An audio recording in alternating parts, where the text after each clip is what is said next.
కీర్తనల గ్రంథం అధ్యాయము 76వ అధ్యాయం.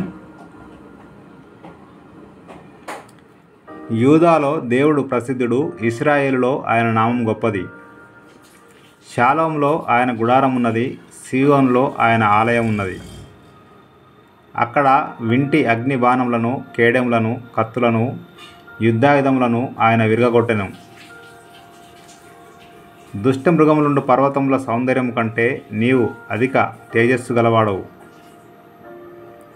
కఠిన హృదయులు దోచుకొనబడి ఉన్నారు, వారు నిద్ర నొంది ఉన్నారు.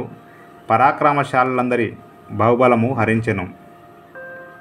యాకోబు దేవా, నీ గద్దింపునకు రథసారథులకు గుర్రములకును గాఢ నిద్ర కలిగెను.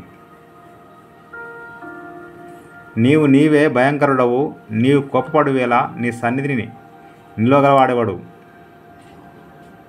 నీవు తీర్చిన తీర్పు ఆకాశంలో నుండి వినబడజేస్తివి. దేశంలో శ్రమనొందిన వారినందరినీ రక్షించుటకై న్యాయపు తీర్పునకు దేవుడు లేచినప్పుడు భూమి భయపడి ఊరకుండెను. నరుల ఆగ్రహము నిన్ను స్తుతించును, ఆగ్రహ శేషమును నీవు ధరించుకొందువు.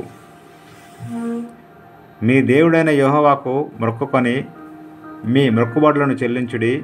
ఆయన చుట్టూనున్న వారందరూ భయంకరుడవు ఆయనకు కానుకలు తెచ్చి అర్పింపవలెను. అధికారుల పొగరును ఆయన అణచివేయువాడు, భూరాజులకు ఆయన భీకరుడు. God bless you.